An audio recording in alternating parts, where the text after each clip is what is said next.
بسم الله الرحمن الرحيم. ألف لام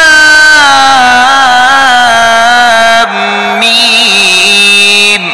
ذلك الكتاب لا ريب فيه هدى للمتقين الذين يؤمنون بالغيب ويقيمون الصلاة ومما رزقناهم ينفقون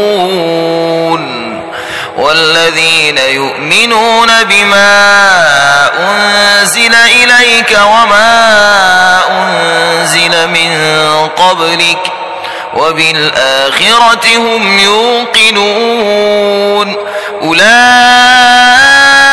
على هدى من ربهم وأولئك هم المفلحون.